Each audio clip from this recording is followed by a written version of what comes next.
Hi, I'm Quincas and I'm a synth DIY guy. Welcome to part 2 of my series of videos on the Erica Synths and Moritz Klein es.EDU system, a complete synthesizer kit designed to teach you electronics. This time we're building the Dual VCA kit. Make sure you read the manual to get the in-depth explanation on how the circuit works. It's truly fascinating. I'm learning so much from these manuals. This Dual VCA is DC coupled, so it can be used for both audio and control voltages. And it's cleverly normalized, so if nothing is plugged into input 2, input 1 goes to both VCAs. The same is true of the CV inputs. They're cascaded, so you can, for example, control 2 different audio sources with the same envelope generator, without having to split the output. But you can also patch these VCAs to be used in series, for velocity control over amplitude, for example. We'll take it for a spin at the end of the video, but for now, let's build the kit. The kit comes with everything you need. Open the box and organize the parts in your work area.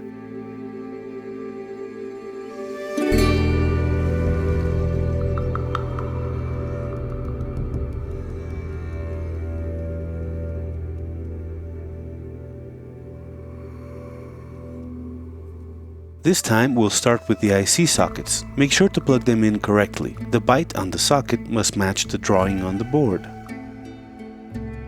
Solder just one pin on each socket first, then make sure they are flush to the board before soldering the other pins. Go ahead and plug the ICs into their sockets, also making sure the dot that indicates pin 1 lines up with the byte on the sockets and the silkscreen. Next, I started measuring and installing the resistors. I prefer measuring to looking at the color code. I'm not very good at identifying those little colored lines. Except for the 2 10-ohm resistors. They all go on standing up, TP style. Just fold down one leg and plug them in one by one, with the body of each resistor on the side with a circle around the pad. Be careful not to confuse the values. It's very easy to confuse the 100-ohm resistors with the 100K ones. I actually did swap 2 of them myself and had to troubleshoot the module in the end, because VCA 1 wasn't working.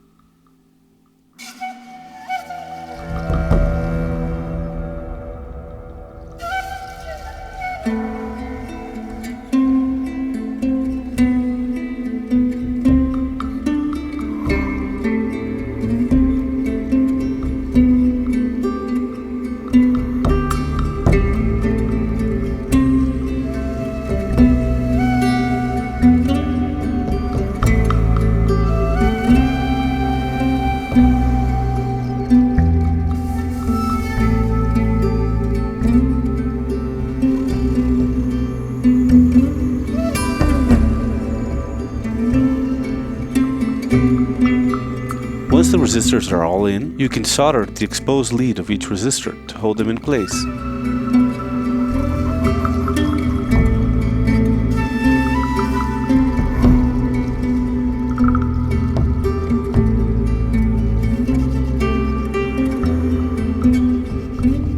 Then turn the board around to solder the rest and trim the leads.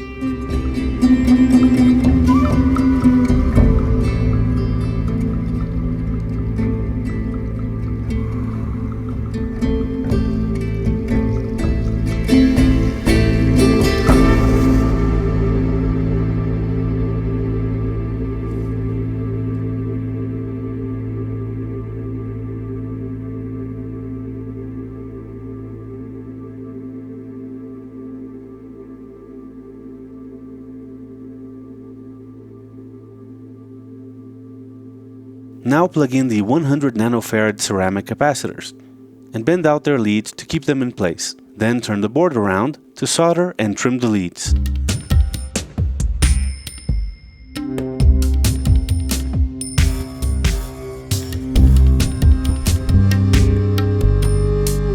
Next come the transistors. These are all the same type, but make sure you plug them in correctly. They each have a flat side and a round side. These must match the drawings on the silkscreen. Once they're in, solder and trim.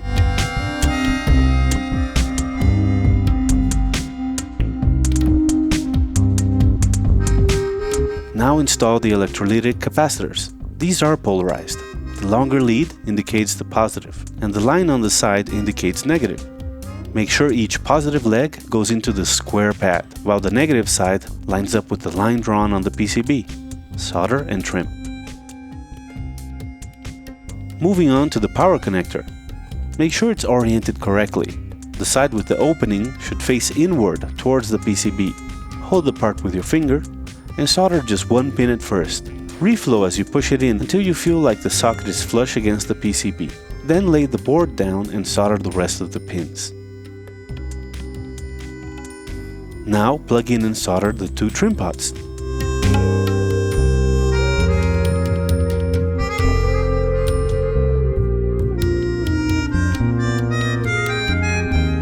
Finally, it's time for the panel components. Plug in the pots and jacks, but don't solder them yet. First attach the panel and make sure the pots are centered so they're not rubbing against the sides of their panel holes. You may notice this panel has an extra hole in the middle. That was a factory mistake on the prototype kits. Yours should not have this hole. Turn the board around and solder all of the jacks and pots. Do so carefully, it's very easy for the jacks to slip out of their holes, and you'll have to loosen all the nuts and try again. It happened to me twice. Keep some finger pressure on the PCB and panel to keep them together until you lay down the board to solder. And that's it! Just finish tightening the nuts and plug it in to test and calibrate. On mine, I had to do a little searching to find the resistors I had swapped by mistake, but I'm sure yours will work perfectly. Now let's check out the calibration procedure and then make some noise with it. Okay, so let's calibrate this Dual VCA over here. The way to do that, it's very simple actually. We connect the output of VCA 1 so that we can hear its audio, right? And we'll plug the VCO output. I'm using VCO 1's pulse output. We'll plug that in here, right? VCA is working. Now the way to calibrate it is you plug the VCO into the CV input. Actually, we can hear it on the output, and that shouldn't happen. So that's where adjusting the trim pot comes in, right? So there are two trim pots. Top one is for the top VCA, so we're going to start spinning that so that it gets quieter and quieter until it kills completely.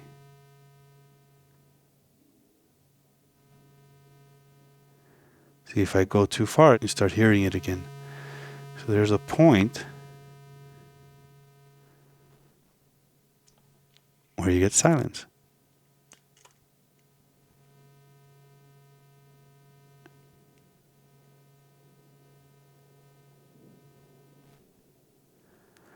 And there it is. And now we do the same with the bottom VCA.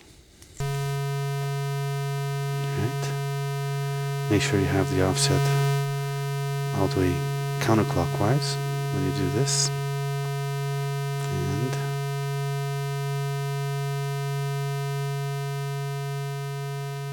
there we go. Just turn that trim pot until you hear nothing.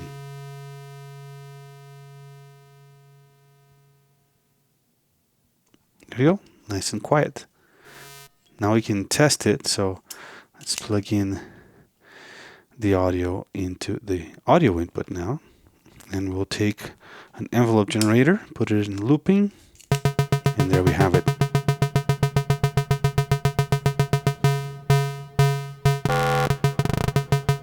Dual VCA is working, and manual control as well. Cool beans. That was easy. Alright, so let's have a look at the Dual VCA in action. So the first thing I'm going to do is just like a regular subtractive kind of a voice.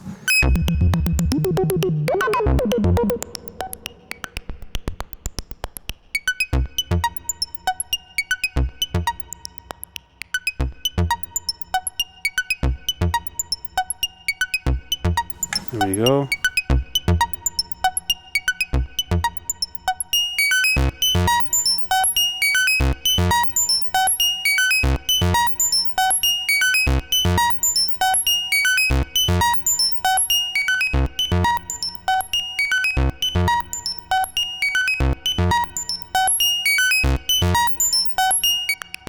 this is the envelope generator for the VCA, right?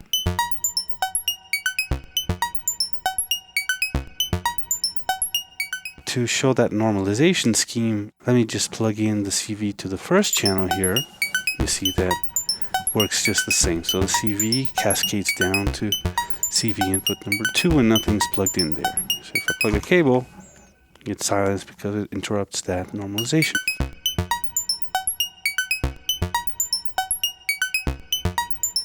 So this also means that I can send the saw to the folder here, for example,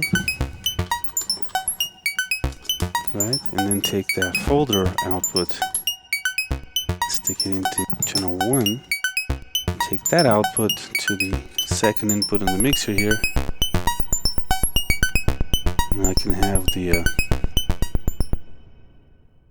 filtered sound over here on the left side, and the folded sound on the right side here. I still haven't calibrated this folder, so maybe I should just take it. Saw wave. Clean. Yeah, that's much better. So here's the saw wave. Here's the filtered pulse wave.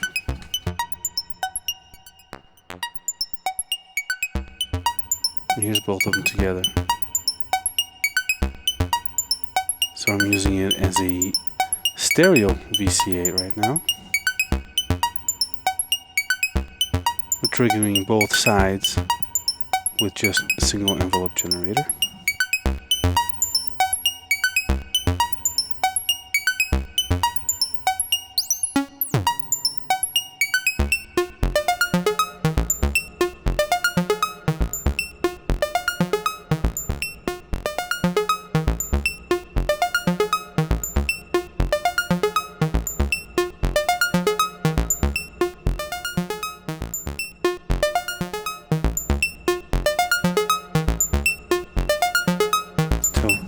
That's still pretty much within the normal uses of a VCA in a system such as this, but let's have a look now at using it for velocity, right? So we can reconfigure things a little bit over here so that now the filter's going into the top VCA over there, the envelope generator, triggering that one. Let's center it now. We're no longer using not using it in stereo, right? However, what we can do is take the output of the first VCA into the input of the second VCA, right? And then plug that output there.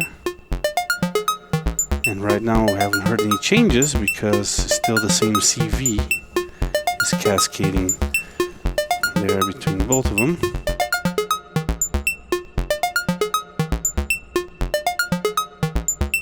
Just to have some manual control and really get a feel for it, I'm going to connect my joystick there. So now I have a volume control via joystick, right? Let's give this, put the joystick in its minimum position and use the offset pot here to get it to where it's just silent. And now all of my range of movement on the joystick here gives me volume variations. Right? Now what I can use is the mod output over here on the black sequencer, and then I can go to setup mod and change that to an LFO, and we can change this LFO.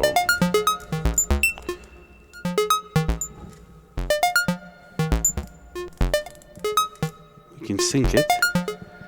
And we can change the waveform to a random sample and hold kind of a thing.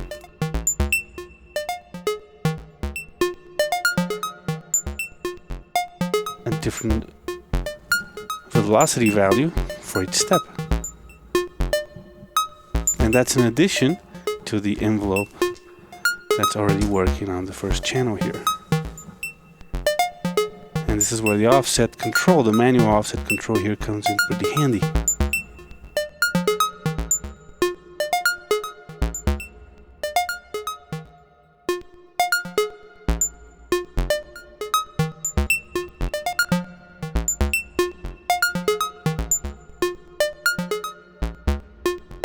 Very cool. If I go back to the normal CV mod here, I can then program per step.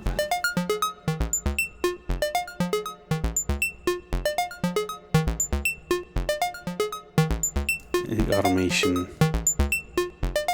for the volume.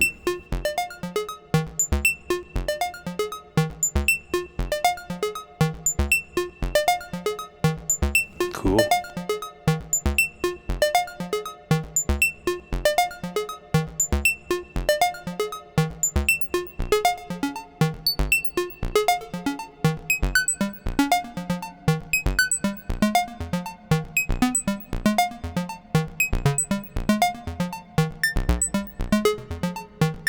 Let's give this a scale.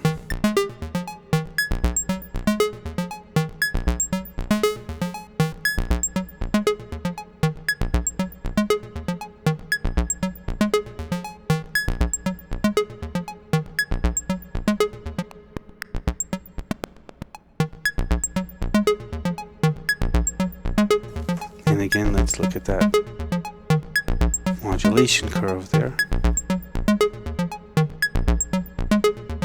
Randomize it.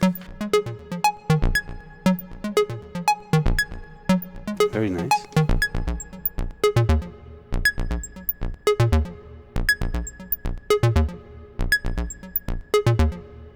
That's another traditional use of a dual VCA. So you have one for the amplitude envelope and the other one for velocity.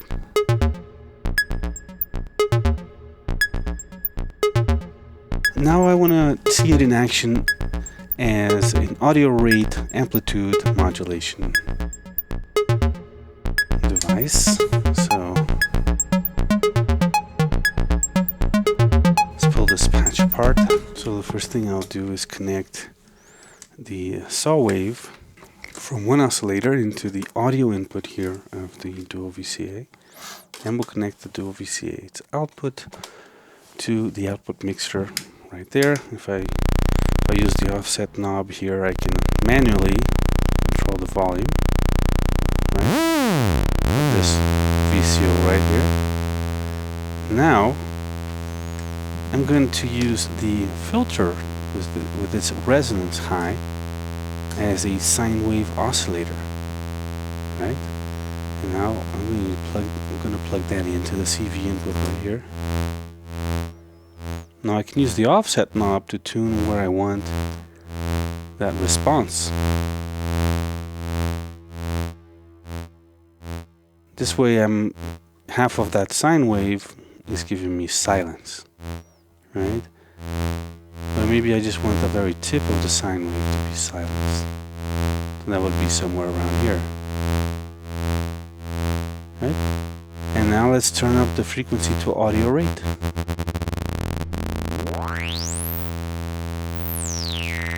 Alright. And let's play around with the VCO frequency as well. So this is a 4-quasar multiplier, aka ring modulator.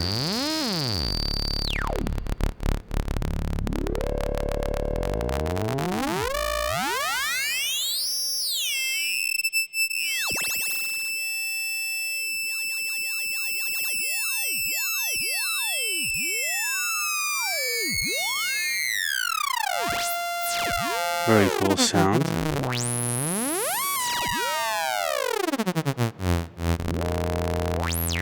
In fact, I can use the other oscillator, the saw wave from the other oscillator as well to do that.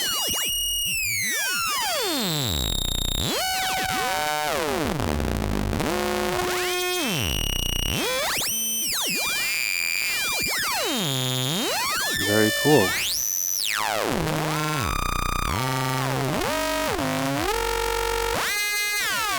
Now I still have another VCA here. Why don't we try something? Why don't we put this CV that's coming out of VCO 1, we put that into the input of VCA number 2, and we'll send that to the CV input. So now, as you can see, I can turn this up manually, and we can let that modulation, that audio rate modulation, into the VCA that's controlling the voice, right? And I can also do that with CV. So let's connect the joystick over here. And there we go. I have a manual control of that. Right? Or I can even make it a sine wave.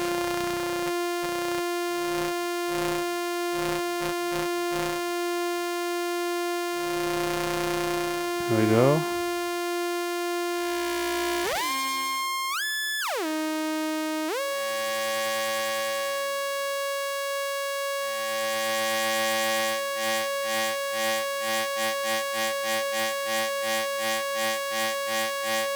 So now I have amplitude modulation of the oscillator that's applying amplitude modulation to the audio oscillator, so to speak. You can use this sine wave here too.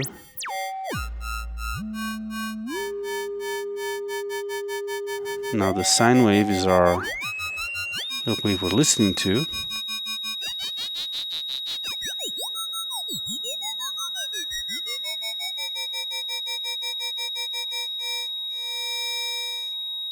Very cool. Why don't we send some CV from the sequencer? That's cool, right? And now we can take that modulation output, send it to the first VCO right here.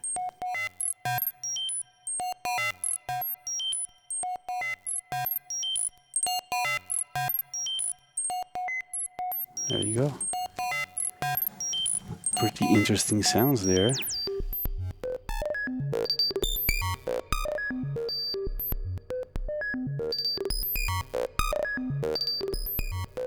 And only once in a while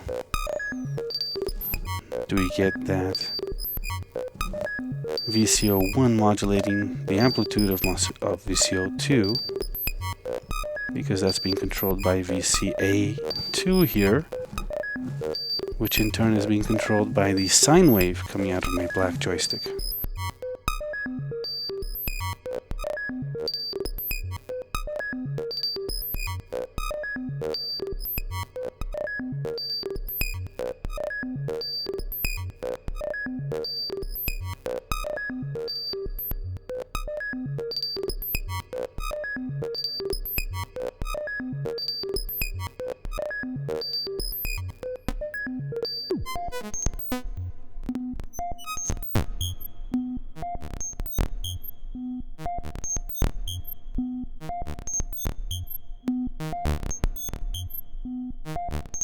Let's turn the joystick back into joystick mode, so I can have it constantly with the ring modulator kind of idea, or without it. This is just a clean sine wave, right? And here I start adding the amplitude modulation, audio rate amplitude modulation, coming from VCO 1. Very cool. Nothing I can do with a VCA like this. Maybe do a simple voice. Bring down the resonance.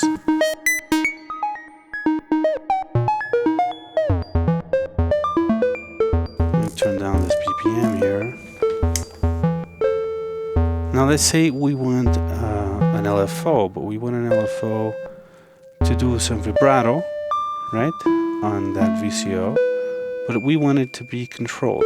So what we can do is take the LFO here, for example, again from the joystick, right, and then we can send that to the VCA over here, and then we can send that output to the FM CV input of our oscillator.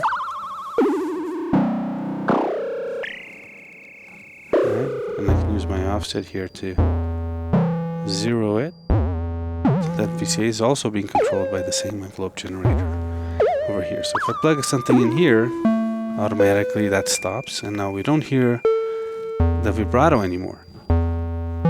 Right? Let's take the output of our second envelope generator over here, and we'll plug that into the CV input over here. In fact, what I'll do is I'll loop this, and I'll make it slow.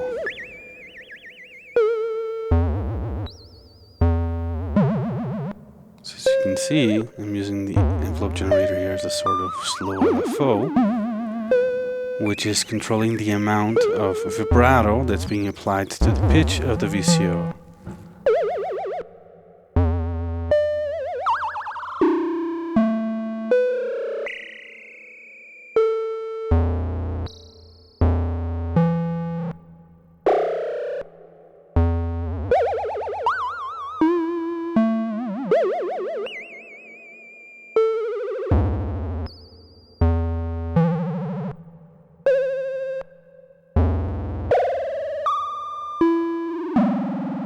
Very cool. Let's make this sequence a little faster.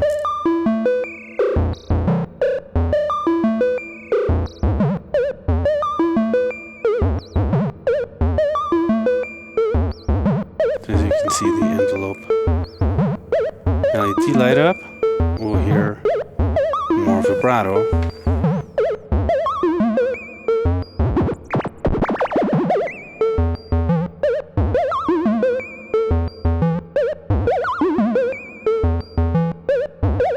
Very cool.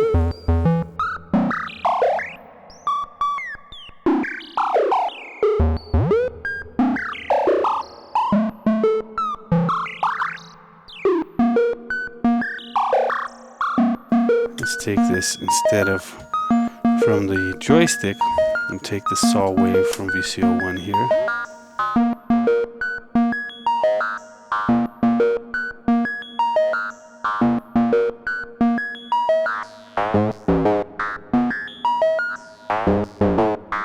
So now we're doing audio rate frequency modulation, the amount of which is being controlled by the envelope right here.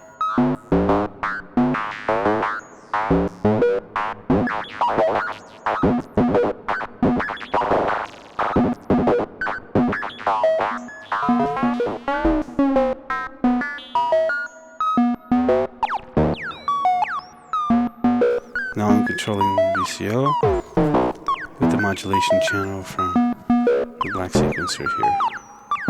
So now we get some variation of that modulation oscillator pitch.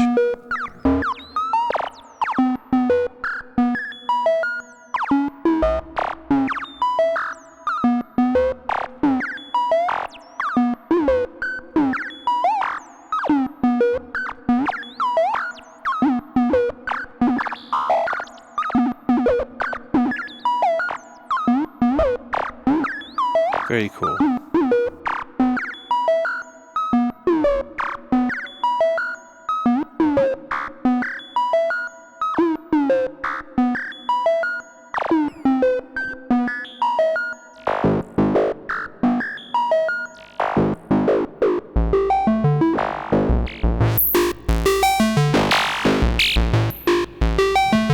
Take that inverted envelope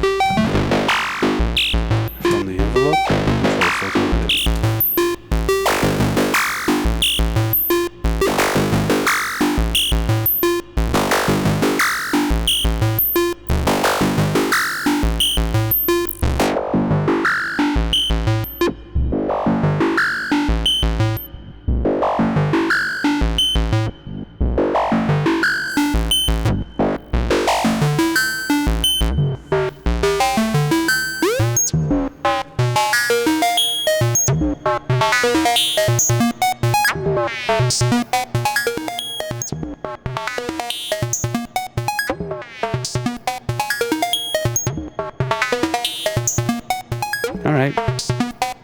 there's a lot that can be done with a VCA, but I think you get the idea for today. So that's it. Hope you liked the video. Hope you're enjoying the project and learning a lot. And that's it. See you soon. Stay noisy.